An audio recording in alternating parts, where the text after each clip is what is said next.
गृहीतशक्तित्रितयाय देहिनां तद्ध्रुवायां भूयो नमस्तद्वृजिनच्छिदे सतामसम्भवायाखिलसत्त्वमूर्तये पुंसां पुनः पारमहंस्य आश्रमे व्यवस्थितानामनुमृग्यशुषी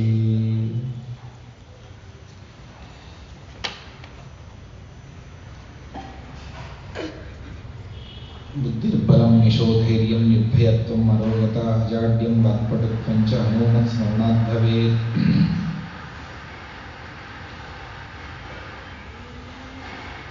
यस्य वाक्कामधेनुर्नः कामितार्थान् प्रयच्छति सेवेतं जययोगीन्द्रं कामबाणच्छिदं सदा यस्य प्रचण्डतपसा श्रुतिगीतवृत्ततुष्टो हरिकिरवशं वदताममाप श्रीमद्वसन्मतपयोनिधि पूर्णचन्द्रः श्रीविष्णुतीर्थमुनिराड्मुदमातनोतु। आपादमूलिपर्यन्तं गुरूणामाकृतिं स्मरेत् तेन विघ्नाः प्रणश्यन्ति सिद्ध्यन्ति च मनोरथाः। श्रीगुरुभ्यो नमः। हरिः ओम्।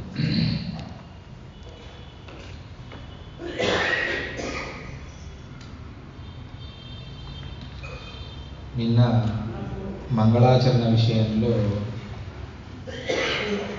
ఒక రెండు మాటలను మనం తెలుసుకున్నాం.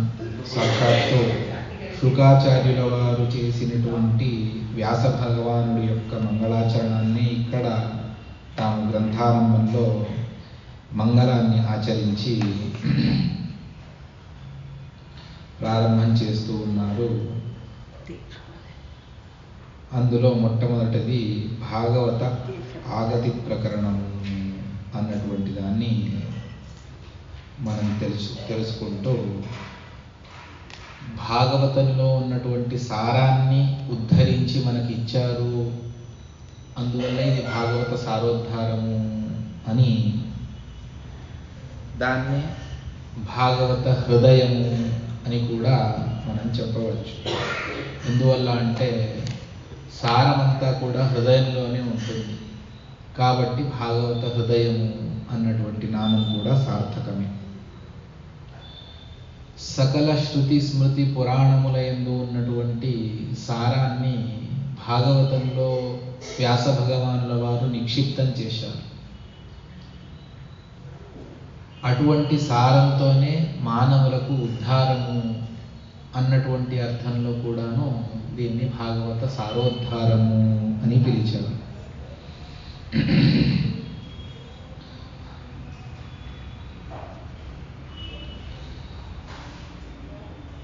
ఇందులో మనం భాగవతాన్ని వింటూ వెళ్ళినప్పుడు పరీక్షిత్ మహారాజు తాను అసారాన్ని దూరం చేసుకొని సారాన్ని స్వీకరించాడు, అందువల్ల ఉద్ధరింపబడ్డాడు. ఆ కారణం చేత కూడాను దీన్ని భాగవత సారోద్ధారము అని పిలిచారు. అంటే ఆ భగవాన్ వ్యాసుల వారి మాటలను శుకాచార్యుల వారి ముఖం ద్వారా వింటూ తనలో ఉన్నటువంటి అసారాన్నంతా కూడా దూరం చేసుకొని సారాన్ని స్వీకరించి ఉద్ధరించబడ్డాడు కాబట్టి దీన్ని భాగవత సారోద్ధారము అని పిలిచారు. అదేవిధంగా శుకాచార్యుల వారు చెప్పినటువంటి అనేక విధమైనటువంటి మహామహిమలు, అందులో తనకు కావలసినటువంటి పరిపూర్ణమైనటువంటి వైరాగ్యం అనేటువంటి సారాన్ని, జ్ఞానం అనేటువంటి సారాన్ని, భక్తి అనేటువంటి సారాన్ని స్వీకరించి భగవంతుడి యందు పరమనిష్టను చేసి తాను ఉద్ధరించబడ్డాడు కాబట్టి ఇది భాగవత సారోద్ధారము అన్నటువంటి పేరు దీనికి సార్థకమవుతూ ఉన్నది. అందులో భాగవతం ఏ విధంగా ప్రవృత్తి చెందింది, భూలోకంలో అది ఏ విధంగా వచ్చింది అన్నటువంటి దాన్ని భాగవతంలో ఉన్నటువంటి శ్లోకాల ద్వారానే సంగ్రహించి మనకు చెబుతారు. ఇది మొట్టమొదట భగవంతుడు నారాయణ రూపంతో బ్రహ్మదేవుల వారికి ఉపదేశించినటువంటిది. అది భాగవతమే ఆ మాట చెబుతుంది. తృతీయ స్కంధం 4వ అధ్యాయంలో ఈ మాట వస్తుంది. పురా మయా ప్రోక్తమయాయనాభ్యే పద్మే నిషణ్ణాయ మమాది సర్గే జ్ఞానం పరం మన్మహిమావభాసం యత్సూరయో భాగవతం వదంతి.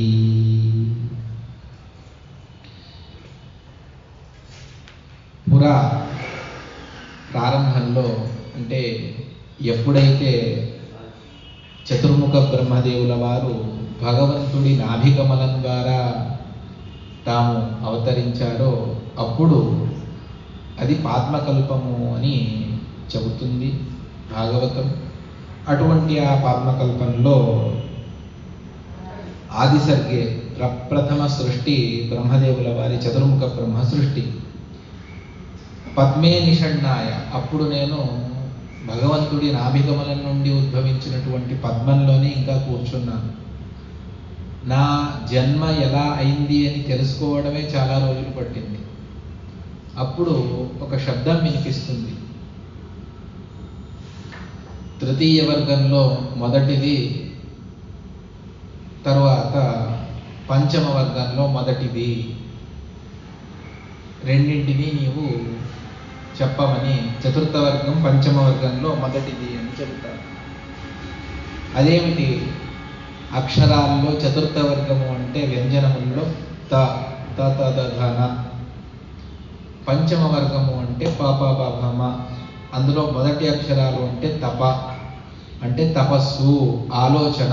నా గురించి ఆలోచన చేయమని భగవంతుడు బ్రహ్మదేవుల వారికి ఆకాశవాణి రూపంలో ఆదేశించాడు. అప్పుడు పూర్వ సర్గంలో పూర్వ కల్పంలో ఉన్నటువంటి సమగ్రమైనటువంటి జ్ఞానాన్ని వారు తాము తెలుసుకొని ముందుకు వెళ్ళారు. ఆ విధంగా తపస్సు చేస్తూ భగవంతుడిని తెలుసుకొని భగవంతుడి ద్వారా భగవంతుడు ఉపదేశించినటువంటి భాగవతాన్ని మొట్టమొదట విన్నారు. దాన్నే ప్రారంభ శ్లోకంలో చెబుతుంది భాగవతం. జన్మాద్యస్య యతోన్మయాదితరతః అర్థేష్వభిఘ్నస్వరాట్ తేనే బ్రహ్మ హృదాయ ఆదికవయే. ఆదికవి అంటే బ్రహ్మదేవుల వారు, వారికి బ్రహ్మ తేనే. శాస్త్రముల సారాన్ని, వేదములు, భాగవతాది పురాణములను ఉపదేశించారు. దాన్ని చెబుతారు. పద్మే నిషణ్ణాయ మమాది సర్గే జ్ఞానం పరం మన్మహిమావభాసం. భగవంతుడి మహామహిమోపేతమైనటువంటి జ్ఞానం ఏదైతే ఉన్నదో, ఏది సర్వోత్తమ జ్ఞానమో, దేని తెలుసుకోవడం ద్వారానే ముక్తి కలుగుతుందో అటువంటి తత్వాన్ని బ్రహ్మదేవుల వారికి భగవంతుడే ఉపదేశించాడు. దాన్ని మహానుభావులు ఏమని పిలిచారు అంటే యత్సూరయో భాగవతం వదంతి. సూర్య అంటే జ్ఞాని. జ్ఞానులందరూ కూడా భగవంతుడు బ్రహ్మదేవుల వారికి ఉపదేశించినటువంటి ఆ తత్వాన్నే భాగవతము అని పిలిచారు. అంటే ఇది సాక్షాత్తు నారాయణుడే మొట్టమొదట బ్రహ్మదేవుల వారికి ఉపదేశించారు. అది ఎటువంటిది అంటే మన్మహిమావభాసం, భగవంతుడి యొక్క అద్భుతమైనటువంటి మహిమలను చెప్పేటువంటి భాగవతాన్ని ఉపదేశించారు. దాన్ని ద్వితీయ స్కందంలో చతుశ్లోకి భాగవతము అని పిలుస్తారు. చాలా అద్భుతంగా అది ఉన్నది. అహమేవాసమేవాగ్రే చ నాణ్యత్ యత్ సదసత్పరం పశ్చాదహం త్వమేతచ్చ యోవశిష్యతి సోస్మ్యహం రతీర్థం యత్ ప్రతీయేత న ప్రతీయేత చాత్మని అని చెప్పేసి ఆ చతుశ్లోకి భాగవతాన్ని చెబుతారు. అదే ఉపదేశించినటువంటిది. తరువాత బ్రహ్మదేవుల వారు ఎవరికి ఉపదేశించారు అంటే నారదుల వారికి దాన్ని ఉపదేశించారు. ఆ నారదుల వారికి ఉపదేశించినటువంటి దాన్ని కూడా భాగవతమే చతుర్థ స్కంద ద్వితీయ అధ్యాయంలో చెబుతారు. విష్ణోర్ను వీర్యగణనాం గతమోర్హతీహ యః పార్థివాన్యపి కవిర్విమమేదజాంసి చస్కంభయస్వరభసాస్ఖలితం త్రిపృష్టం యన్మాం నిశమ్య సదనాదురుకంబమానం. భగవంతుడి గుణాలు ఎన్ని ఉన్నాయి అంటే యః పార్థివాని విమమే రజాంసి, మహాజ్ఞాని అయినటువంటి అన్నిటినీ తెలుసుకున్నటువంటి ఒక వ్యక్తి ఈ సమగ్రమైనటువంటి భూమి యందు ఉన్నటువంటి పార్థివ కణాలను తాను లెక్కించవచ్చట. అటువంటి వ్యక్తి కూడా భగవంతుడి గుణాలను లెక్కించలేడు. ఎందుకు అంటే అది అనంతంగా ఉన్నది. అంతమైతే లెక్కించవచ్చు, అనంతంగా ఉన్నటువంటి దాన్ని ఎలా లెక్కిస్తాము? గణన చేయడం అది కుదరదు. అందువల్ల దాన్ని చెబుతారు, భాగవతమే చెబుతుంది. అటువంటి దాన్ని చస్కంభయ స్వరభసా స్ఖలితం త్రిపృష్టం యన్మాం నిశమ్య సదనాత్ ఉరుకంపమానం.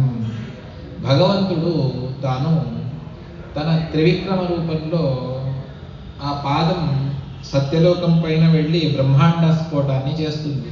అప్పుడు త్రివిష్టపం అంతా కూడా నాశనమైపోతుంది. త్రివిష్టపం అంటే స్వర్గం. ఆ స్వర్గం అంతా కూడా నాశనమైపోతుంది. ఆ సందర్భంలో బ్రహ్మదేవుల వారికి ఇంకా చాలా సంవత్సరాల ఆయుష్ ఉంది, అప్పుడే ప్రళయకాలం వచ్చేసిందా అని చెప్పేసి ఒక క్షణం ఆలోచిస్తారట. వారు కంపించిపోతారు భగవంతుడి యొక్క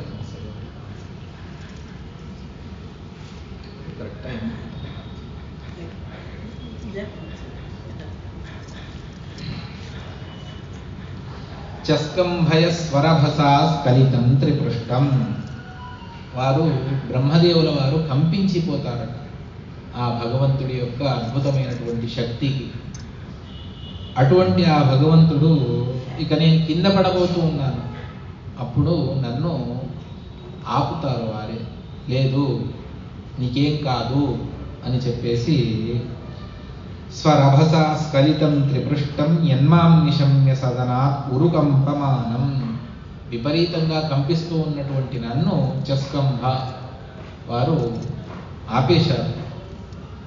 అటువంటి ఆ మహానుభావుడి యొక్క అంటే ఏ క్షణంలో ఏదైనా చేయవచ్చు భగవంతుడు. కర్త, అకర్త, విపరీత కర్త అన్నీ కూడా భగవంతుడికి సాధ్యమే. ఇది ఈ విధంగా చేయాలి అని ఉంటుంది, దాన్ని విపరీతంగానూ చేస్తాడు భగవంతుడు. ఇది చేయాలి అని ఉంటుంది, దాన్ని చేయించడు. ఏదైనా కూడా భగవంతుడికి సాధ్యమే. ఏది అసాధ్యం అన్నటువంటిది భగవంతుడికి, భగవంతుడి డిక్షనరీలో అసాధ్యమైనటువంటి పదానికి అవకాశమే లేదు. దృష్టాంతాలు చాలా ఉన్నాయి. హిరణ్యకశిపు ఎన్ని వరాలను కోరుకున్నాడు. ప్రాణితో రాకూడదు, మనిషితో రాకూడదు, ఉదయం రాకూడదు, సాయంత్రం రాకూడదు. ఈ విధంగా అన్నీ నీతో సృష్టమైనటువంటి ఏ పదార్థంతోనూ నాకు మరణం రాకూడదు. ఊహించగలడా అంటే ప్రాణిలో ఉండి మనిషిగా కూడా ఉన్నటువంటి ఒక రూపాన్ని భగవంతుడు తీసుకోగలడు అన్నటువంటిది నరసింహ రూపం వచ్చే వరకు సామాన్యులకు ఎవరికి కూడా తెలియదు. అది బ్రహ్మాది దేవతలకు తెలిసి ఉండవచ్చు, కానీ సామాన్యులకు మాత్రం అటువంటి పరికల్పననే లేదు. ఆ విధంగా భగవంతుడు విపరీతంగా కూడా చేస్తాడు. ఎంత నేను మహా సమర్థుణ్ణి అని అనుకున్నటువంటి అర్జునుడికి కూడా ఒక్కొక్కసారి భగవంతుడు సరి అయినటువంటి దారిని చూపించి నువ్వు తప్పు చేశావు, బ్రాహ్మణుడి శిశురక్షణ చేయాలి. ఎటువంటి ఖాండవ వనాన్ని దహనం చేసినటువంటి సామర్థ్యం కలవాడు అర్జునుడు. ఇంద్రాది దేవతలతో తాను యుద్ధాన్ని చేసినటువంటి ఆ సామర్థ్యం కల వ్యక్తి. అటువంటి వాడు చిన్న శిశువును, అంత శిశువును రక్షించలేడా? శిశు రక్షణకే బ్రాహ్మణుడు వస్తే అంటాడు, నేనేమన్నా కృష్ణుడు అనుకున్నావా? నా సామర్థ్యం నీకేం తెలుసు? నేను ఖాండవ వనాన్ని దహనం చేసినటువంటి అన్ని శక్తి సామర్థ్యాలు ఉన్నటువంటి వాడిని అని చెప్పేసి చెబుతాడు. ఒకవేళ నువ్వు ఇది చేయకపోతే అని కృష్ణుడు అడిగితే, వన్యం ప్రవీక్షే అశక్తశ్చేత్, నేను నిప్పులో నా దేహాన్ని పరిత్యజిస్తాను అని చెప్పేసి, దహనం చేసేస్తాను అని చెప్పేసి ప్రతిజ్ఞ పూని వెళతాడు. కానీ అది అర్జునుడి వల్ల కాదు. ఎందువల్ల? భగవత్ సంకల్పం వేరేగా ఉంది. ఆ విధంగా అవుతుంది. ఇది భగవంతుడు ఈ విధంగా, దీనికి దృష్టాంతాలు చాలానే ఉన్నాయి. అటువంటి ఆ భగవంతుడు తాను ఏదైనా చేయగలడు. అటువంటి భగవంతుడి యొక్క మహామహిమను, అతడి యొక్క గుణాలను ఎవరు లెక్కిస్తారు? ఎవ్వరూ లెక్కించలేరు. నేను కాదు, నీవు కాదు, ఎవరికీ సాధ్యం కాదు అని బ్రహ్మదేవుల వారు నారదుల వారికి చెబుతూ, వారికి ఈ భాగవతాన్ని, తాము భగవంతుడి నుండి విన్నటువంటి భాగవతాన్ని సాక్షాత్తుగా నారదుల వారికి ఉపదేశించారు. ఆ నారదుల వారు నిన్న మనం భాగవతంలో సాయంత్రం విన్నట్టుగా వ్యాసుల వారి దగ్గరికి వచ్చి వ్యాసుల వారికి చెప్పినట్టుగా, సాక్షాత్ భగవంతుడే, అతడు వేరే వారి ద్వారా తెలుసుకోవాల్సినటువంటి అవసరం లేదు. కానీ లోకరీత్యా ఇతడు చెప్పినట్టుగా, వారు విన్నట్టుగా నటన చేసి భగవంతుడు దాన్ని మనకు ఇస్తాడు. దాన్ని చెబుతారు. అస్త్యేవ మే సర్వమిదం త్వయోక్తం తథాపి నాత్మా పరిదృశ్యతే మే తన్మూలమవ్యక్తమగాధబోధం పృచ్ఛామహే త్వాత్మభవాత్మభూతం. ఆత్మభవ అంటే బ్రహ్మదేవుల వారు. ఆత్మ అని భగవంతుడికి పేరు. ఆత్మేతి తూపగచ్చంతి గ్రాహయంతి చ అన్నటువంటి బ్రహ్మసూత్రంలో వ్యాసుల వారే చెబుతారు. ఆత్మశబ్దం ఇది భగవంతుడినే ప్రధానంగా చెబుతుంది. అటువంటి ఆత్మభవ అంటే బ్రహ్మదేవుల వారు. ఆ బ్రహ్మదేవుల వారి నుండి జన్మించినటువంటి వారు నారదుల వారు. ఆ నారదుల వారిని అడుగుతారు. ఎందుకు అంటే ఈ సమగ్రమైనటువంటి మహాభారతాలను అన్నిటినీ కూడా రాసినా కూడా మనస్సుకు ఏదో వెలతి ఉందని, ఇంకా ఏదో చేయాలి, ఇంకా ఏదో చేయాలి. అప్పుడు నారదుల వారు చెబుతారు, అవును, మీరు చెప్పినటువంటి మహాభారతం ఇది దేవతాగమ్యం. మహాభారతానికి సమానమైనటువంటి శాస్త్రమే లోకంలో లేదు.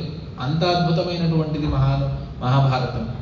కానీ అధికారి వర్గం అని ఒకటి ఉన్నది.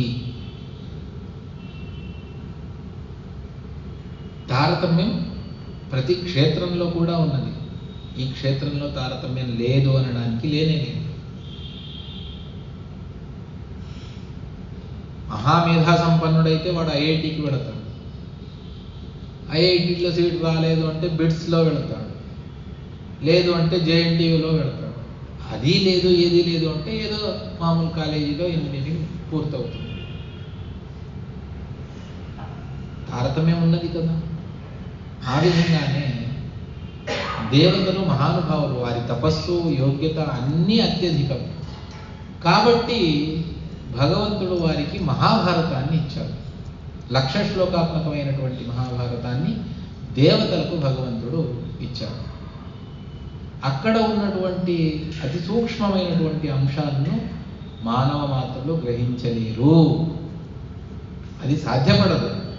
మరి ఏం చేసినా, తలకిందులు తపస్సు చేసినా కూడా మానవులకు మహాభారతం అర్థం కాదు. అందువల్ల మానవులకు సులభంగా బోధపడాలి. వారి మందమతి, వారి యొక్క అల్పాయుష్యం, అల్పశక్తి, వీటినన్నింటినీ కూడా దృష్టిలో ఉంచుకొని మీరు ఉపదేశం చేయాలి అని చెప్పిన వెంటనే అది తన్మూలమవ్యక్తం అగాధ బోధం. ఆ భగవంతుడి యొక్క ఎందుకు మహాభారతంలో చెప్పింది అర్థం కాదు అంటే అవ్యక్తం అన్నటువంటి పదాన్ని చెబుతారు. అవ్యక్తం అంటే అతి సూక్ష్మమైనటువంటిది. స్పష్టంగా ఈ దృష్టితో, ఈ బుద్ధితో తెలుసుకోవడం కుదరదు. అందువల్ల అవ్యక్తం. దానికి విష్ణుతీర్థుల వారే వ్యాఖ్యానాన్ని చేస్తూ తత్ర హేతు అవ్యక్తం సూక్ష్మమితి అగాధ బోధం. బ్రహ్మాపి తన్న జానాతి ఈషత్ సర్వోపి జానతే అని మహాభారతమే ఒక చోట చెబుతుంది. స్వయం బృహస్పత్యాచార్యుల వారికి కూడా మహాభారతం పూర్తిగా తెలియలేదట. అంటే దేవతా గురువు బృహస్పతి అని ఎవరైనా మనం మాటల్లో వాడేం బృహస్పతినా అని అంటాం. అంటే మనకు తెలిసినటువంటి బుద్ధివంతుల్లో బృహస్పత్యాచార్యుల వారు ఎక్కువ అన్నటువంటిది ఒక అవధి పెట్టుకొని మనం చెబుతాం. ఆ బృహస్పత్యాచార్యుల వారికి కూడా మహాభారతం పూర్తిగా అర్థం అవ్వలేదు. అటువంటిది, అందువల్ల నేను మీకు ప్రార్థన చేస్తూ ఉన్నాను, మీరు అటువంటి దివ్యమైనటువంటి భాగవతాన్ని రచన చేయండి. దాన్నే నారదుల వారి ప్రార్థనా రూపంలో చెబుతారు. అతో మహాభాగ భవాన మోఘ దృక్షుచిశ్రవా సత్యరతో ధృతవ్రతః ఉరుక్రమస్యాఖిల ధర్మగుప్తయే సమాధినానుస్మరయద్విచేష్టితం. హే మహాభాగా, మహానుభావులైనటువంటి వ్యాస భగవాన్, మీరు భవాన్ అమోఘ దృక్, మీ జ్ఞానం ఈ లోకంలో ఎవ్వరికీ లేదు. సాక్షాత్ సర్వజ్ఞుడు భగవంతుడు, అతడి జ్ఞానం ఎవరికి సాధ్యపడుతుంది? అందువల్లనే సంస్కృతంలో ఒక నానుడి ఉన్నది, వ్యాసోచ్ఛిష్టం జగత్సర్వం. అంటే వ్యాసుల వారి ఉచ్ఛిష్టమే మిగిలిన వాళ్ళందరూ కూడా, వారు ఎంత తిన్నా కూడా అది తరగటం లేదు. అంటే వ్యాసుల వారు చెప్పనటువంటి విషయమే లేదు. అన్ని విషయాలను వ్యాసుల వారు చెప్పి వెళ్ళిపోయారు. మహాభారతం, అష్టాదశ పురాణాలు, అవి కాకుండా వ్యాసస్మృతి మొదలైనటువంటి గ్రంథాలు, అందులో సర్వస్వాన్ని నిక్షిప్తం చేసి వెళ్ళారు. ఎవరు ఏది చెప్పినా ఇందులోంచి చెప్పాలే తప్ప కొత్తగా ఏం లేదు. అటువంటి అమోఘమైనటువంటి జ్ఞానం కల మీరు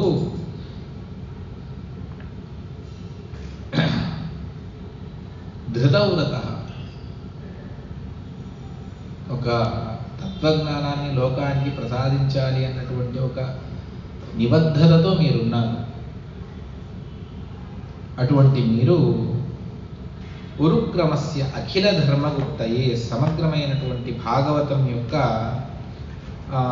సకల ధర్మాలను లోకానికి తెలియపరచాలి. అది ఏ విధంగా ఉన్నది అంటే గోప్యంగా ఉన్నది.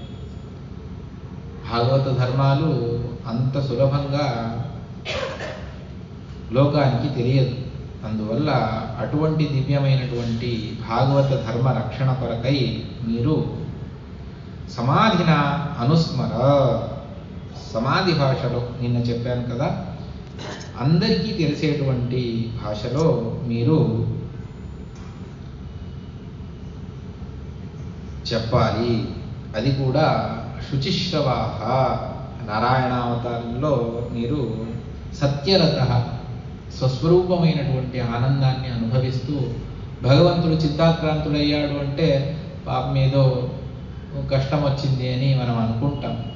భగవంతుడికి ఏ సందర్భంలోనూ భగవంతుడికి కష్టం అన్నటువంటిది, దుఃఖం అన్నటువంటిది లేదు. లోకాన్ని ఆ విధంగా మభ్యపెట్టడానికి భగవంతుడే చేసేటువంటి కొన్ని పనులు ఉన్నాయి. దాన్ని అనేక సందర్భాల్లో ప్రమాణ పురస్సరంగా ఆచార్యుల వారు దాన్ని ఉదాహరణ చేస్తూ వెళతారు. ఒకటి, సీతామాత రామచంద్రుని నుంచి దూరంగా వెళ్ళిపోయింది, రావణాసురుడు అపహరించాడు.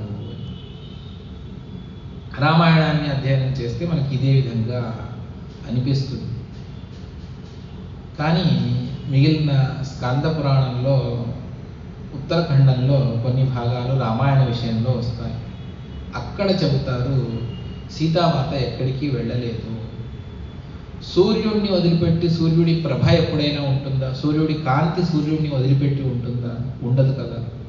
అదేవిధంగా నిత్యావియోగిని సీత ఎప్పుడూ రాముణ్ణి వదిలిపెట్టి ఉండదు.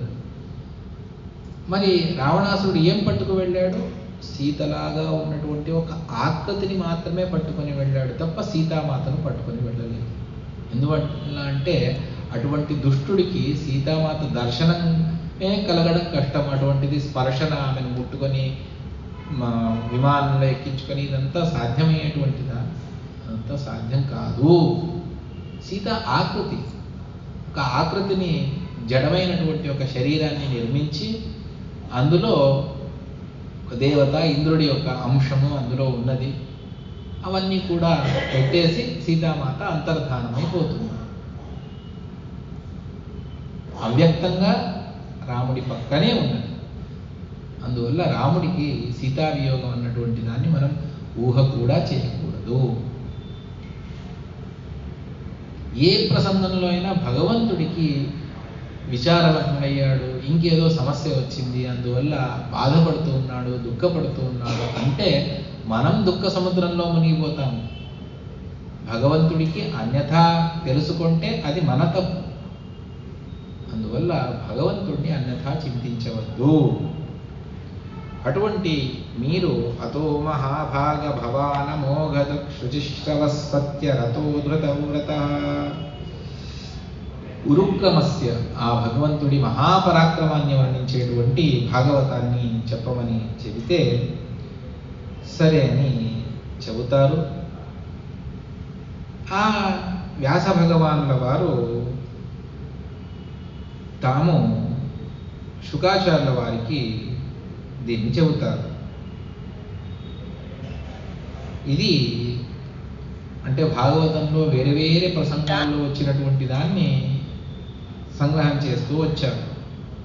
అందులో ఇక్కడ 7వ శ్లోకం, ఇది చివరి ద్వాదశ స్కందంలో సమాప్తి చేసేటప్పుడు, అప్పుడు సమాప్తి ఎప్పుడు కూడా ఒక మంగళాన్ని చేస్తారు. ఆది మంగళాచరణం ఏ విధంగా సమాప్తి మంగళం కూడా అలాగే ఉంటుంది. ఆ సమాప్తి మంగళంలో అక్కడ సూతాచార్యుల వారు తమ గురువులైనటువంటి శుకాచార్యుల వారిని స్మరణ చేస్తూ చెప్పినటువంటి ఒక దివ్యమైనటువంటి శ్లోకం. అది స్వసుఖ నివృత చేతాస్తద్యుదస్తాన్యభావ వ్యజిత రుచిరలీలా కృష్ణసారస్తదీయం వ్యతనుత కృపయాయస్త్వదీపం పురాణం తమఖిల వృజినగ్నం వ్యాససూనుం నతోస్మి. సరే, వేదవ్యాసుల వారు శుకాచార్యుల వారికి, శుకబ్రహ్మకు, శుకమహర్షికి దీన్ని ఉపదేశించారు అని మీరు అన్నారు. అతడికి ఎందుకు భాగవతాన్ని తెలుసుకో? అతడు మహాతత్వజ్ఞాని, అన్నీ తెలిసినటువంటి వాడు. అతడిని కూర్చోబెట్టి ఎందుకు దీన్ని ఉపదేశించారు? నేను మీకు ఒక మాటను చెప్తాను అని అందరినీ పిలిచి ఇది మీ పేరు, ఇది మీ పేరు అని చెబితే, మా పేర్లు మాకు తెలుసండి, దాన్ని మీరెందుకు చెప్పాలి? ఏదైనా కొత్తది ఉంటే చెప్పండి, మేము వింటాము, అంతే తప్ప మా పేర్లు మాకు చెబితే. ఆ విధంగా ఆయనకి ఏం తెలుసో మళ్ళీ దాన్ని ఉపదేశిస్తే ఆయన ఎందుకు 7 రోజులు కూర్చొని విన్నారు అంటే దానికి కారణాన్ని చెబుతారు. స్వసుఖ నిభృత చేత, తాము ఆ భగవంతుడిని ప్రత్యక్షంగా చూస్తూ విశిష్టమైనటువంటి ఆనందాన్ని అనుభవిస్తూ ఉన్నటువంటి వారైనా కూడాను తద్యుదస్తాన్య భావ, వారికి ఇంకా ఈ ప్రపంచం మీద ఏ విధమైనటువంటి వ్యామోహం కూడా లేదు. సర్వస్వాన్ని వదిలిపెట్టుకున్నాను. ఎంతగా అంటే శుక మహర్షిని పరీక్షించాలి అని చెప్పేసి వ్యాసుల వారు చెప్తారు. ఒక కథ పురాణంలో వస్తుంది.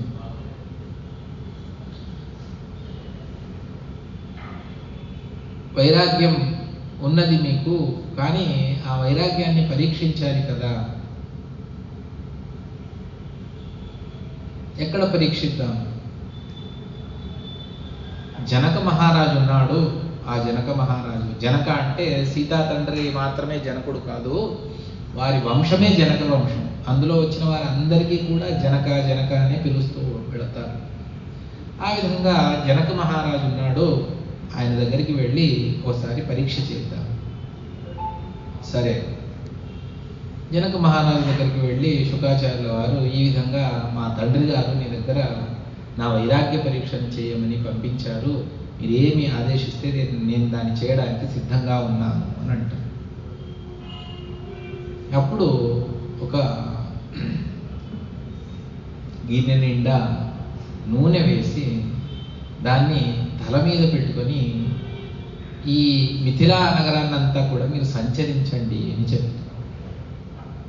సరే అని దానికి ఒప్పుకొని శిరస్సు మీద ఆ తైల పాత్రను శిరస్సు మీద ధరించి వెళుతూ ఉన్నారు.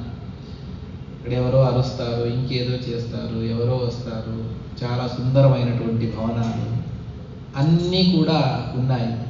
అవేమీ లేకుండా సహజంగా వాళ్ళు తిరుగుతూ తిరుగుతూ తిరుగుతూ మొత్తం మిథిలా పట్టణాన్నంతా కూడా సంచారం చేసి తిరిగి వస్తారు. అక్కడ కావాలనే జనక మహారాజు వాళ్ళు చూడాలి అని చెప్పేసి నానా విధమైనటువంటి విచిత్రమైనటువంటి వ్యవస్థను అన్నింటినీ కూడా చేస్తారు. ఎవరో శుగబ్రహ్మ అని పిలుస్తారు, ఇంకేదో చేస్తారు. అవేమీ కూడా దాని యొక్క ఇదే లేకుండా భగవంతుణ్ణి ధ్యానం చేస్తూ చేస్తూ అదంతా పూర్తి చేసేస్తాం. వచ్చిన తర్వాత జనక మహారాజు తాను సాష్టాంగ నమస్కారం చేసి, మీ తండ్రి గారు ఆజ్ఞాపించారు అని నేను మిమ్మల్ని పరీక్ష చేయాలి తప్ప మిమ్మల్ని పరీక్ష చేసేటువంటి యోగ్యత మాకెక్కడిది శుక మహర్షి, మీరు పరమ విరక్త శిఖామణులు అని చెప్పేసి వాళ్ళు చెబుతారు. ఇటువంటి వైరాగ్యాన్ని పొందినటువంటి తద్యుదస్తాన్యభావ జ్ఞానం ఆనంద స్వరూపుడైనటువంటి భగవంతుడిని ఎల్లప్పుడూ ధ్యానించేటువంటి వారికి ఈ లోకంలో ఉన్నటువంటిది ఏది కూడా అవసరమే లేదు. వ్యజిత రుచిరలీల కృష్ణసారస్తదీయం, ఆ విధంగా ఉన్నా కూడాను భగవంతుడి యొక్క గుణాలు ఎక్కడైతే ఉన్నాయో అక్కడ మహానుభావులు దానికి ఆకర్షితులవుతారు.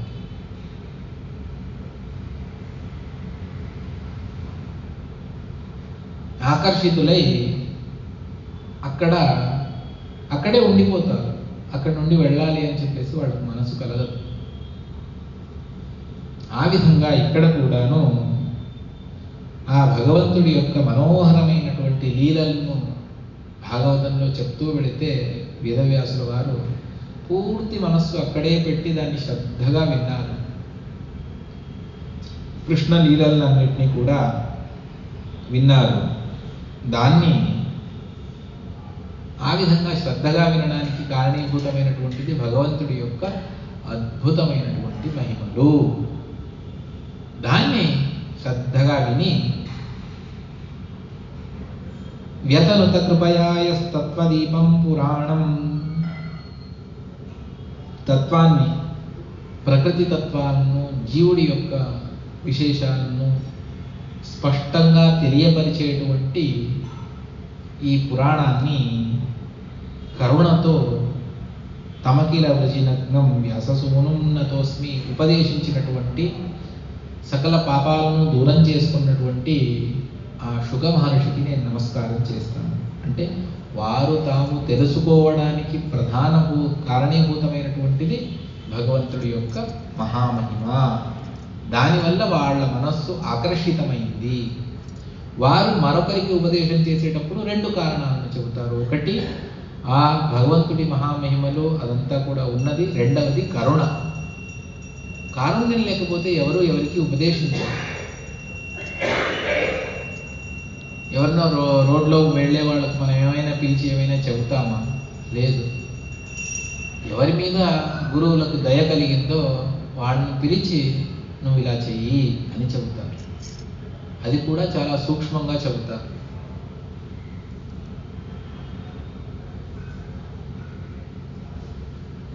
ఏదైనా పెద్దవాళ్ళు పూర్వకాలంలో అయితే పెద్దవాళ్ళు చిన్నవాళ్ళు ఏదైనా తప్పు చేసేటప్పుడు ఇది తప్పు అని చెప్పేవాళ్ళు, వాళ్ళు సరిదిద్దుకునేవారు. ఇప్పుడు ఎవరికి చెప్పడానికి ఏమీ మిగలలేదు.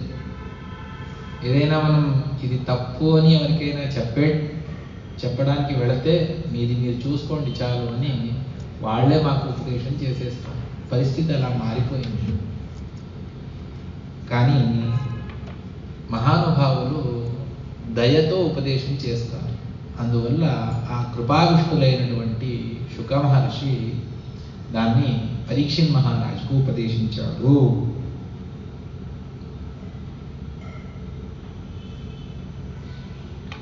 దాన్నే చెప్తారు. అంటే భగవంతుడు, బ్రహ్మదేవుల వారు, నారదుడు, వ్యాస మహర్షి, శుకాచార్యుల వారు, శుకాచార్యుల వారి ద్వారా పరీక్షిత్ మహారాజుకు భాగవతం వచ్చింది. దాన్ని చెబుతారు. అథాభిదేహ్యంగ మనోనుకూలం ప్రభాషసే భాగవత ప్రధానః యదాహ వైయాసకిరాత్మ విద్యా విశారదో నృపతిం సాధు పృష్టః.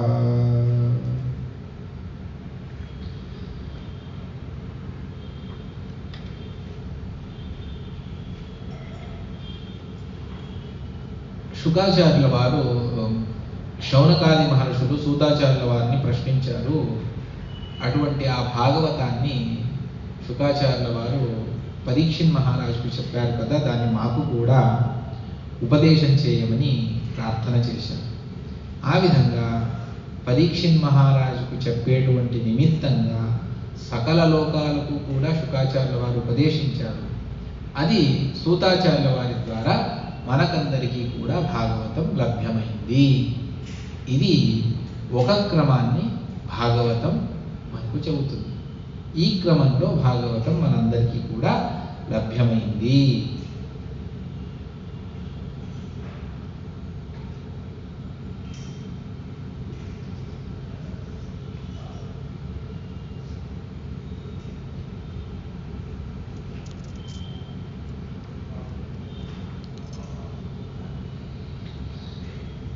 మరొక మాటను చెబుతారు. మునిర్వివక్షుర్భగవద్గుణానాం సఖాపి తే భారతమాహ కృష్ణః యస్మిన్ నృణాం గ్రామ్య సుఖానువాదైః మతిర్గృహీతా న హరేః కథాయాం.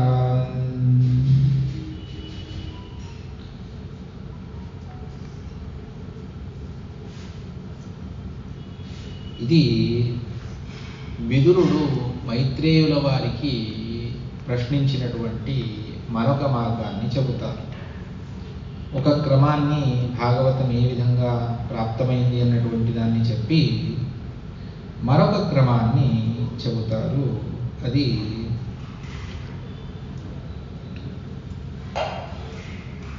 మరొక రీతిగా భాగవతం ఏ విధంగా ప్రాప్తించింది అనంటే, విదుర మైత్రేయ సంవాదాన్ని తృతీయ స్కందం చెబుతుంది. చాలా అద్భుతంగా అనేక విధమైనటువంటి గుణాలను మైత్రేయుల వారు విదురుడి నిమిత్తంగా ఉపదేశం చేస్తారు. ఆ మైత్రేయుల వారికి భాగవత తత్వం ఎక్కడి నుండి ప్రారంభం, ఎక్కడి నుండి వారు పొందారు, దాన్ని తృతీయ స్కందం చెబుతుంది.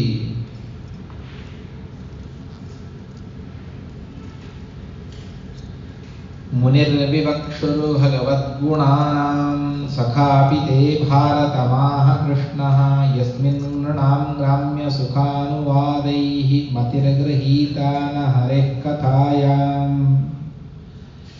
విదురుడికి మహాభారతం తెలియదా? తెలుసు. ఎందువల్ల అంటే కొన్ని విచిత్రమైనటువంటి ఘటనలు జరుగుతాయి. అన్నీ తెలిసినా మనిషి తప్పు చేస్తాడు అనడానికి మహాభారతం చక్కటి ఉదాహరణ.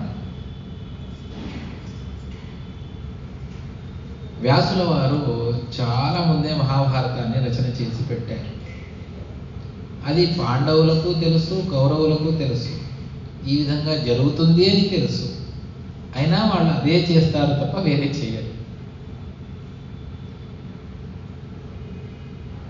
అంటే ధృతరాష్ట్రుడు జన్మించేటప్పటికీ వేదవ్యాసుల వారికి 600 సంవత్సరాలు అని చెబుతారు. వ్యాస షక్షతవర్షీయ ధృతరాష్ట్రం అజీజనత అని ఇదే భాగవత తాత్పర్యంలోనే ఆచార్యుల వారు చెబుతారు.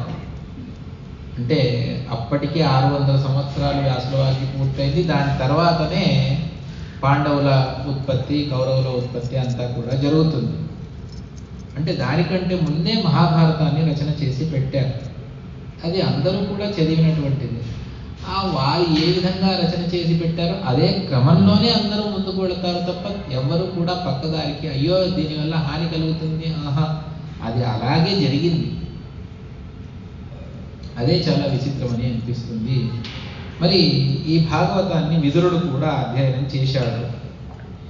దాన్ని మైత్రేయుల వారి దగ్గర చెప్తూ ఉన్నాడు విదురుడు. మునిర్వివక్షు భగవద్గుణానాం. ఎప్పుడైతే ఎందుకు విదురుడు మైత్రేయుల వారి దగ్గరికి వెళ్ళాలి అంటే, ఈ యుద్ధ సందర్భంలో తాను ఒకసారి పాండవులకు అన్యాయం చేస్తూ ఉన్నాడు ధృతరాష్ట్రుడు అని తెలుసుకొని ధృతరాష్ట్రుడిని విదురుడు తిడతాడు. తిట్టడం అంటే నువ్వు చేసేది తప్పు అని హితబోధన చేస్తాడు. దానికి ధృతరాష్ట్రుడు కావాలంటే ఉండు, నా రాజ్యం ఇది, వద్దంటే వెళ్ళిపో, ఎప్పుడు పాండవులను వెనకేసుకొని వస్తావు అని చెప్పేసి తిడతాడు. సరే అని విదురుడు వెళ్ళిపోతాడు.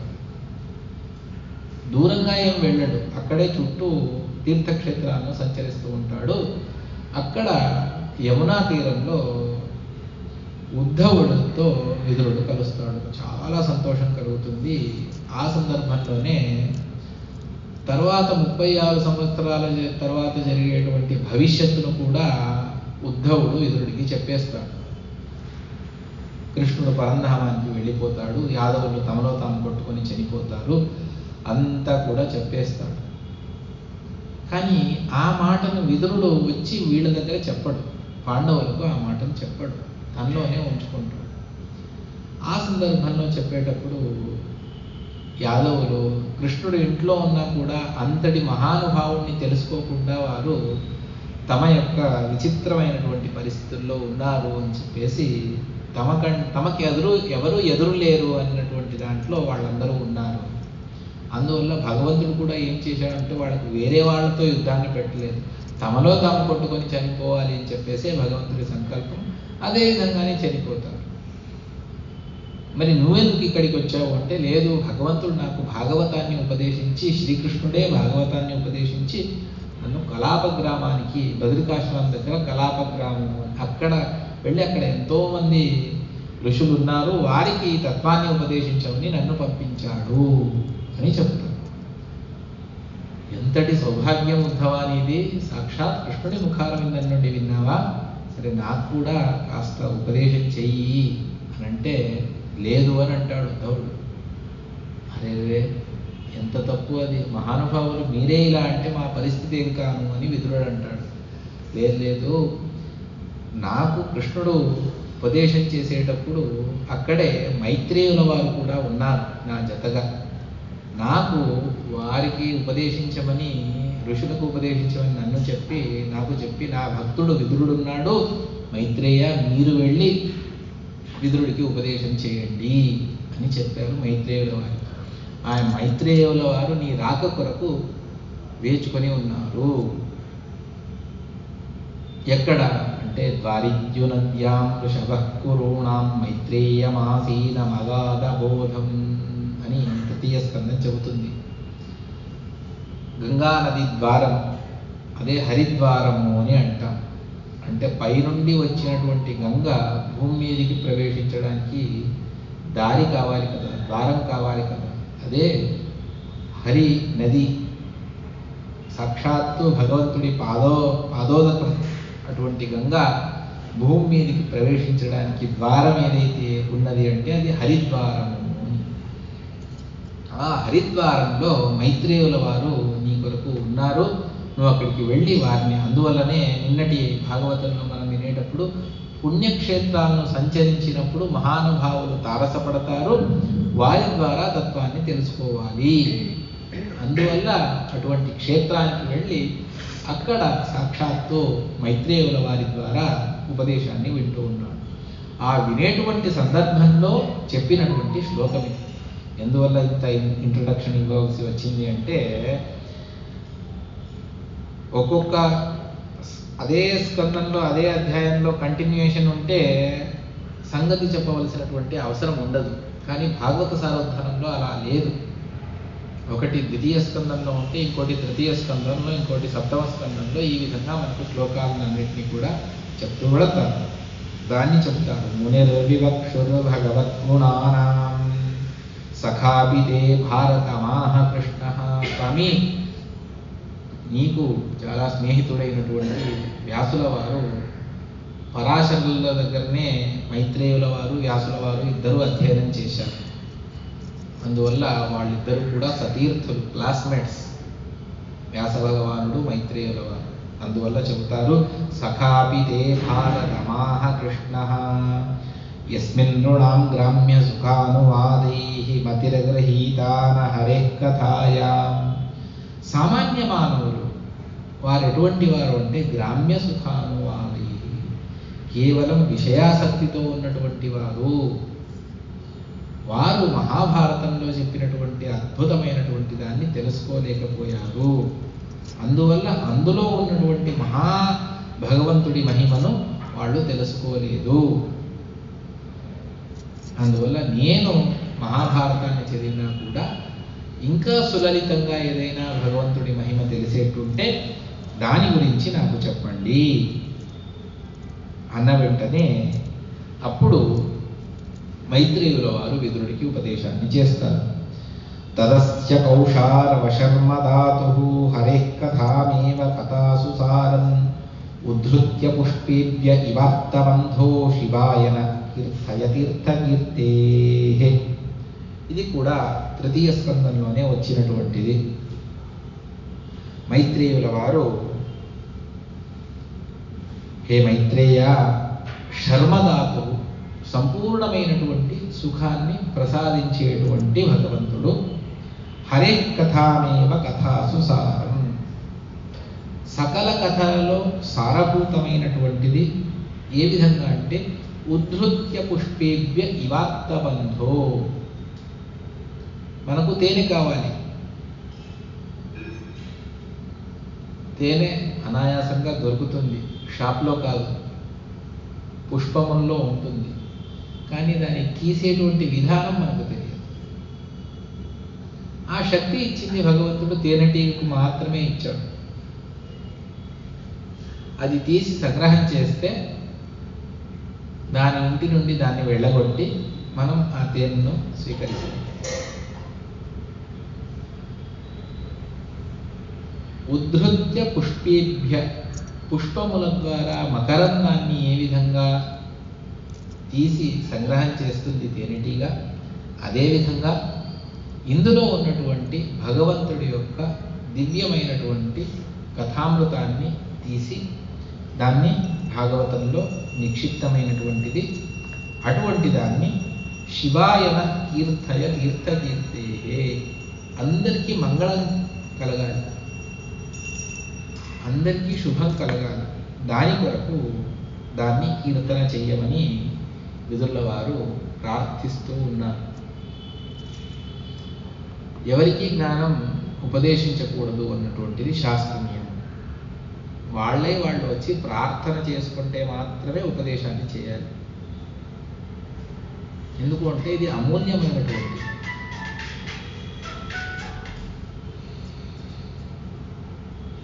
మా గురువు గారు ఎప్పుడూ ఒక మాటను చెప్పేవారు, ఏది ఫ్రీగా దొరకకూడదు, దొరికితే దాని విలువనే పోతుంది. ఎందుకు అంటే శాస్త్రం చాలా కఠినమైనటువంటి, ఏ శాస్త్రమైనా కూడా, అందులోనూ అధ్యాత్మ శాస్త్రం ఇంకా ఒక 4 మెట్లు ఎక్కువే. చాలా కష్టపడి సంపాదించిన దాన్ని ఫ్రీగా చెప్తాను అంటే దానికి చదివేవాడికి ఏమీ అర్థమే ఉండదు. ఏమైనా ఫ్రీగానే చెప్తారు కదా. అదే ఒక 1,00,000 రూపాయలను ఫీజు పెట్టండి, వచ్చిన 100 మందిలో 90 మంది వెళ్ళిపోతారు, 10 మంది వస్తారు. అందులో శ్రద్ధగా చదివే వాళ్ళు ఒక 4, 5 నిజంగా కావాల్సినటువంటి వాళ్ళు ఆ 4. వాళ్ళకి దాని మీద ఆసక్తి ఉంది కాబట్టి వాళ్ళు వచ్చి చదువుతారు. అదేవిధంగా ఎప్పుడైనా మేము ఏదైనా ప్రశ్నను అడిగినప్పుడు వాళ్ళు చెప్పేవారు, వెతకండి ఇక్కడ ఈ గ్రంథంలో ఈ భాగంలో వచ్చింది అని చెప్పేవారు. ఒక్కోసారి మీరే చెప్పేసేయండి మళ్ళీ, అంత సులభంగా వస్తే దాని విలువ మీకు అర్థం కాదు, మీరు కష్టపడితేనే విద్య జ్ఞానం యొక్క మహత్వం మీకు తెలుస్తుంది అని చెప్పేవారు. ఆ విధంగా వారు ప్రార్థన చేసి నాకు దీని ఆవశ్యకత ఉన్నది, మీరు చెప్పాలి అని గురువుల దగ్గర శిష్యస్తేహం షాధిమాంతాం ప్రపన్నం, నేను మీ శిష్యుణ్ణి, ఏ విధంగానైనా మీరు ఏం చెప్పినా మీ సేవ చేసి ఆ తత్వజ్ఞానాన్ని నేను పొందుతాను అని వెళితే అప్పుడు ఉపదేశించేవారు. మన ప్రాచీనమైనటువంటి గురుకుల పద్ధతి అదే ఉన్నది. వెళ్ళి గురువు దగ్గర సేవ చేస్తూ ఉండిపోవాలి. ఆరుని, ఉద్దాలక మొదలైనటువంటి వారి కథలన్నింటినీ కూడా మనం మహాభారతంలో వింటాం. గురువులు చెప్పిన పని చేసుకుంటూ ఉండడం. ఎప్పుడు గురువులకు వాడి మీద అనుగ్రహ బుద్ధి కలుగుతుందో అప్పుడు పిలిచి చెప్పడం ప్రారంభించేవారు. ఆ విధంగా విదురుడు ప్రార్థన చేస్తూ ఉన్నాడు, నాకు మీరు ఉపదేశం చేయాలి అని పరిపరి విధాలుగా వారికి నమస్కరించి కూర్చొని శ్రద్ధగా తాను కూర్చున్నాడు. అప్పుడు ఉపదేశం చేస్తారు. ఏ విధంగా దాన్ని చెబుతారు? కలిమల సంస్కృతి కాలనోఖిలేషు హరిదితరత్ర నగీయతే హ్యభీక్ష్ణం ఇహతు పునర్భగవానశేషమూర్తి పరిపఠితోను పదం కథాప్రసంగై.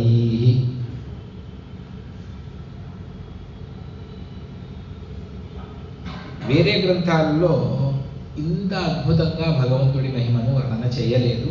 అది భాగవతంలోనే చేశారు వ్యాసుల వారు. హరి ఇతరత్ర నగీయతే హ్యభీక్ష్ణం.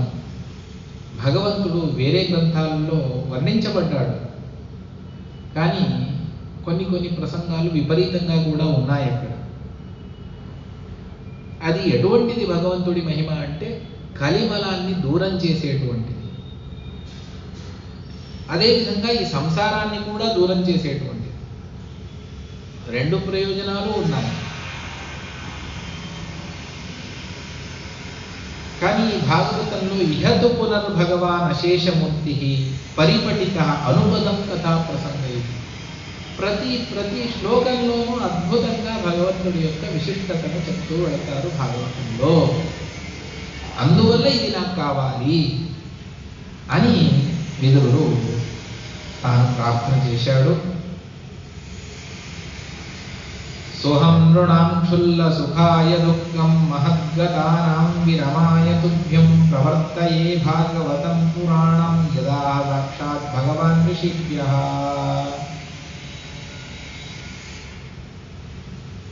మైత్రేయుల వారు చెబుతారు,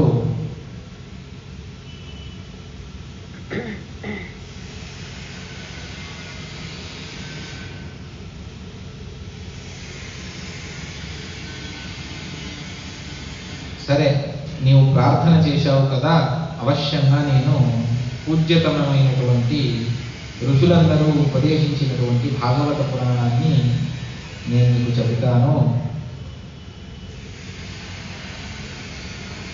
క్షుల్ల సుఖాయ, మానవుడు అల్ప సుఖాన్ని కూడా వదులుకోరు. దానివల్ల మహాదుఃఖం ఉన్నది అని తెలిసినా కూడా అటువంటి సుఖం కొరకు పరితపిస్తాడు. అది చాలా విచిత్రం. ఇది చేయొద్దు, ఇది తప్పు, ఇది చేస్తే నువ్వు శిక్షార్హుడవి అని తెలిసి కూడా మనిషి తప్పు చేసి అధర్మ మార్గంలోనే ధనాన్ని సంపాదిస్తాడు. ఎందుకు? సుఖం అటువంటిది, ఆప్యాయమానది, ఎల్లప్పుడూ కావాలి కావాలి కావాలి అని అనిపించేటువంటిది. దాని కొరకు పరితపిస్తారు. అటువంటి వారికి సంపూర్ణంగా దుఃఖం దూరం అవ్వాలి. అదేవిధంగా వారికి స్వస్వరూప జ్ఞానం కావాలి. దాని కొరకు భాగవతాన్ని ఉపదేశిస్తాను అని చెప్పి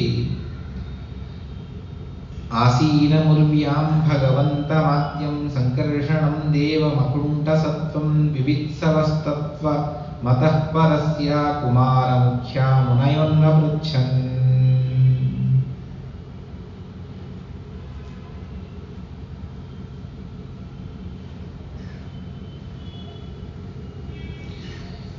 భగవంతుడు ఋషులకు ఉపదేశించినటువంటి భాగవతాన్ని నేను నీకు చెబుతాను అని మైత్రేయుల వారు చెప్పారు.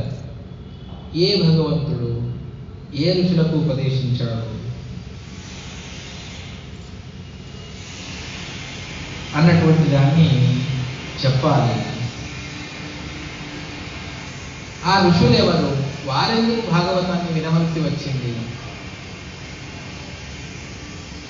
ఈ శంకా దయాన్ని నాకు పరిహారం చేయండి అంటే దాన్ని చెబుతారు. కుమారముఖ్యా మునయోన్వపృచ్ఛన్. సనత్కుమారాది నలుగురు, సనత్కుమార, సనత్సుజాతాది వాళ్ళందరూ కూడాను భగవంతుడిని ప్రార్థన చేశారు. వారు ఉపదేశించారు.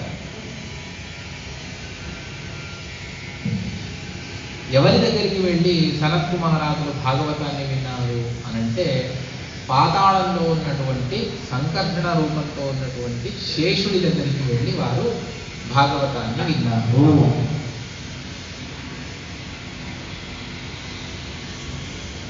దాన్ని చెబుతాడు, సంకర్షణం దేవమకుంఠ సత్వం ఆసీనముర్వ్యాం భగవంతమాద్యం. ఉర్వి అంటే భూమి అని అర్థం, కానీ ఇక్కడ లోకత్రయ వివక్షాలు చేస్తున్నప్పుడు ఉర్వి అంటే ఇక్కడ పాతాళం అన్నటువంటి అర్థాన్ని వ్యాఖ్యానకారులు చేస్తారు. ఆ విధంగా పాతాళంలో ఉన్నటువంటి సంకర్షణం సాక్షాత్తు శేషదేవుల వారు వారి దగ్గరికి వెళ్ళి వారు ఈ తత్వాన్ని తెలుసుకోవాలి అని చెప్పేసి అడిగిన వెంటనే వారు సంకర్షణ శేషదేవుల వారు ఉపదేశించారు సనత్కుమారాదులకు ఈ భగవంతుడి యొక్క మహిమని చెప్పేటువంటి భాగవతాన్ని. దాన్ని చెబుతారు, ప్రోక్తం కిలైతద్భగవత్తమేన నివృత్తధర్మాభిరతాయతేన సనత్కుమారాయ యదాహ పృష్టః సాంఖ్యాయనాయంగదవ్రతాయ సాంఖ్యాయనః పారమహంసముఖ్యో వివక్షమాణో భగవద్విభూతిః జగాదసోస్మద్గురవేన్వితాయ పరాశరాయ బృహస్పతిశ్చ ప్రోవాచ మహ్యం స దయాళురుక్తో మునిః పులస్త్యేన పురాణమాద్యం సోహం బతైతత్కథయామి వత్సా శ్రద్ధాలవే నిత్యమనోరథాయ. సాక్షాత్తు భగవంతుడు బ్రహ్మదేవుల వారికి, ఆ బ్రహ్మదేవుల వారి ద్వారా శేషదేవుల వారు కూడా దీన్ని విన్నారు. ఆ శేషదేవుల వారు నివృత్త ధర్మాభిరతాయతేన సనత్కుమారాయ, సనత్కుమారుల వారికి ఈ భాగవతాన్ని చెప్పారు. అంటే భగవంతుడు బ్రహ్మ, శేష, సనత్కుమార. ఆ సనత్కుమారుల వారు సాంఖ్యాయన అనేటువంటి ఋషికి దీన్ని ఉపదేశం చేశారు. వారు వెళ్ళి ప్రార్థన చేసుకోగా సనత్కుమారుల వారు సాంఖ్యాయన అనేటువంటి ఋషికి దీన్ని చెప్పారు. సాంఖ్యాయన పారమహంస ముఖ్య, మహాసన్యాసి శ్రేష్ఠులు. అటువంటి వారు వెళ్ళి వివక్షమాణో భగవద్విభూతి, ఆ సాంఖ్యాయనుల వారు తాము తెలుసుకున్నటువంటి తత్వాన్ని సో అస్మద్గురవే, నాకు గురువులైనటువంటి పరాశరుల వారికి చెప్పారు. ఆ పరాశరుల వారు ప్రోవాచ మహ్యం స దయాళురుక్తః, అత్యంత దయతో కృపతో నా మీద అనుగ్రహాన్ని చేసి నాకు ఉపదేశించారు. అప్పుడే పులస్తుల వారు కూడా దీన్ని విన్నారు. పులస్థీన దయాలు ప్రోవాచ మహ్యం స దయాళురుక్తో మునిః పులస్థీన పురాణమాద్యం సోహం బతైతత్కథయామి వత్స. అటువంటి తత్వాన్ని నేను నీకు విదుర ఉపదేశం చేస్తాను. అంటే భగవంతుడు బ్రహ్మ, శేషదేవుల వారు, సనత్కుమారాదులు, సాంఖ్యాయన, పరాశర ద్వారా మైత్రేయుల ద్వారా విదురుడు, ఈ క్రమం కూడా ఉన్నది. ఈ విధంగా భాగవతానికి 2 క్రమాలు ఉన్నాయి అన్నటువంటి దాన్ని, మొదటి క్రమం సాక్షాత్ భగవంతుడు బ్రహ్మ, నారదుల వారు, నారదుల ద్వారా వేదవ్యాస మహర్షి, అంటే అక్కడ సాక్షాత్తు ఉపదేశం లేదు, ప్రార్థన చేసుకున్నారు. వేదవ్యాసుల వారి ద్వారా శుకాచార్యులు పరీక్షిత్ మహారాజుకు చెప్పేటప్పుడు సూతాచార్యుల వారు విని శౌనకాదులకు చెప్పినటువంటి ఒక క్రమం అయితే, ఇది ఆరోహణ క్రమము అని పైనుండి కిందికి వచ్చినటువంటిది. రెండవది అంటే శేషదేవుల వారు విన్నారు, వారు పాతాళంలో ఉన్నారు, పాతాళం నుండి వచ్చినటువంటి క్రమం ఇది. అంటే కింది నుంచి వచ్చినటువంటి అవరోహణ క్రమంలో వచ్చినటువంటి మరొక క్రమాన్ని చెబుతారు. శేషదేవుల వారు, సనత్కుమారులు, సాంఖ్యాయన, పరాశర, వ్యాస, మైత్రేయ, విదుర, ఈ క్రమంలో కూడా భాగవతం వచ్చింది అని, భాగవతం మానవులకు ఏ విధంగా చేరింది అన్నటువంటిది. మనకు సాక్షాత్తుగా వచ్చినటువంటిది ఆరోహణ క్రమంలోనే. ఎందుకంటే విదురుడు మాకే చెప్పలేదు, మనకు చెప్పింది సూత శౌనక సంవాద రూపంలోనే వచ్చింది కాబట్టి ఈ క్రమం. మొత్తానికి లోకంలో 2 క్రమాలను భాగవతానికి చెబుతారు. అది ప్రథమ, ద్వితీయ, తృతీయ స్కందాలను అవలోకనం చేస్తే మనకు తెలుస్తుంది. ఆ అన్నింటినీ కూడా సంగ్రహం చేసి మనకు ఇక్కడ చెప్పారు విష్ణుతీర్థుల వారు. అది ఈ పుస్తకంలో కూడా ఉన్నది. పురుషులు మూల శ్లోకాన్ని చదివి తాత్పర్యాన్ని తెలుసుకోండి. స్త్రీలు తాత్పర్యాన్ని మాత్రమే చదవండి. భాగవతాన్ని, శ్లోకాన్ని వినండి. చాలా అంటే ఇందులో పరిశ్రమ ఎక్కువ ఉంది. నేను ఎందుకు చెప్తూ ఉన్నాను అంటే చాలా పరిశ్రమతో చేసినటువంటి గ్రంథం. సాక్షాత్తు వారు భాగవత సారోద్ధారాన్ని చెప్పిన తర్వాత విష్ణుతీర్థుల వారు దాన్ని అలాగే వదిలిపెట్టలేదు. దానికి ఈ శ్లోకం తర్వాత ఈ శ్లోకం ఎందుకు వచ్చింది అన్నటువంటి క్రమాన్ని చెబుతూ వెళ్ళారు. అది మూల భాగవతాన్ని అవలోకన చేస్తే కొంచెం తెలియడం కష్టం. అందువల్ల ఆ క్రమానికి కారణాన్ని చెబుతూ వ్యాఖ్యానం చేశారు. స్వోపజ్ఞ వ్యాఖ్యానం ఉన్నది. కానీ ఇందులో ఇంకా తేలికగా పాపం వారు ప్రతిపదార్థాలను వివరణ చేస్తూ ఇచ్చారు. అక్కడ ఉన్నటువంటి అనేక విషయాలను ఇక్కడ అంటే గ్రంథ విస్తారం కాకూడదు అన్నటువంటి ఉద్దేశంతో ఆ ప్రతిపదార్థాలను చెప్పి సూచ్యంగా తాత్పర్యాన్ని కూడా వివరణ చేశారు ఇందులో. అందువల్ల చాలా ఉపయుక్తమైనటువంటిది. తెలుగు ప్రాచీన తెలుగు మీరందరూ తెలుసుకున్నటువంటి వారే కాబట్టి తాత్పర్యాన్ని తెలుసుకోవడంలో, ఆ వ్యాఖ్యానాన్ని తెలుసుకోవడంలో తప్పు లేదు. అవశ్యంగా తెలుసుకోండి. ఇటువంటి ఈ భాగవత తాత్పర్యం ఇక్కడ కథలేమీ ఉండదు, కేవలం తత్వభూయిష్టంగా. ఇక్కడ భాగవత ఆగతి క్రమాన్ని చెప్పారు. వైరాగ్య ప్రకరణంలో, తర్వాతి ప్రకరణంలో కాస్త తత్వభూయిష్టంగానే ఉంటుంది. రోజుకు ఒక ప్రకరణాన్ని పెట్టుకున్నా కూడా 7 రోజుల్లో 7 ప్రకరణాలు అవుతాయి. కానీ ఇది ఉండేది 30 ప్రకరణాలు. 30 ప్రకరణాలను చెప్పడం కొంచెం కష్టమే. ఎందుకంటే అది భాగవత క్రమంలో మనం చెప్పలేము.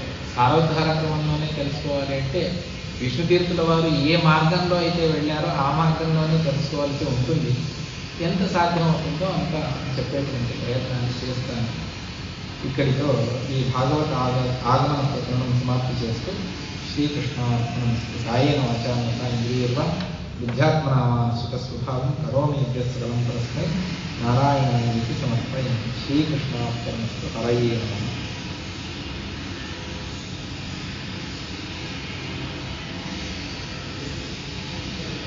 మళ్ళీ సాయంత్రం 5ంటికి భాగవతం ఉంటుంది.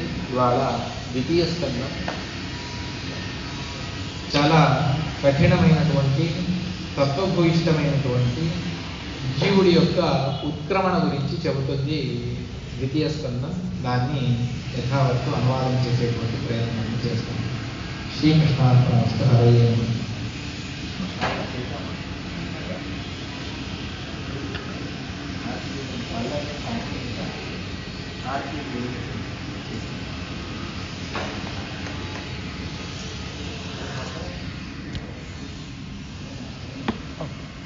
Thank you.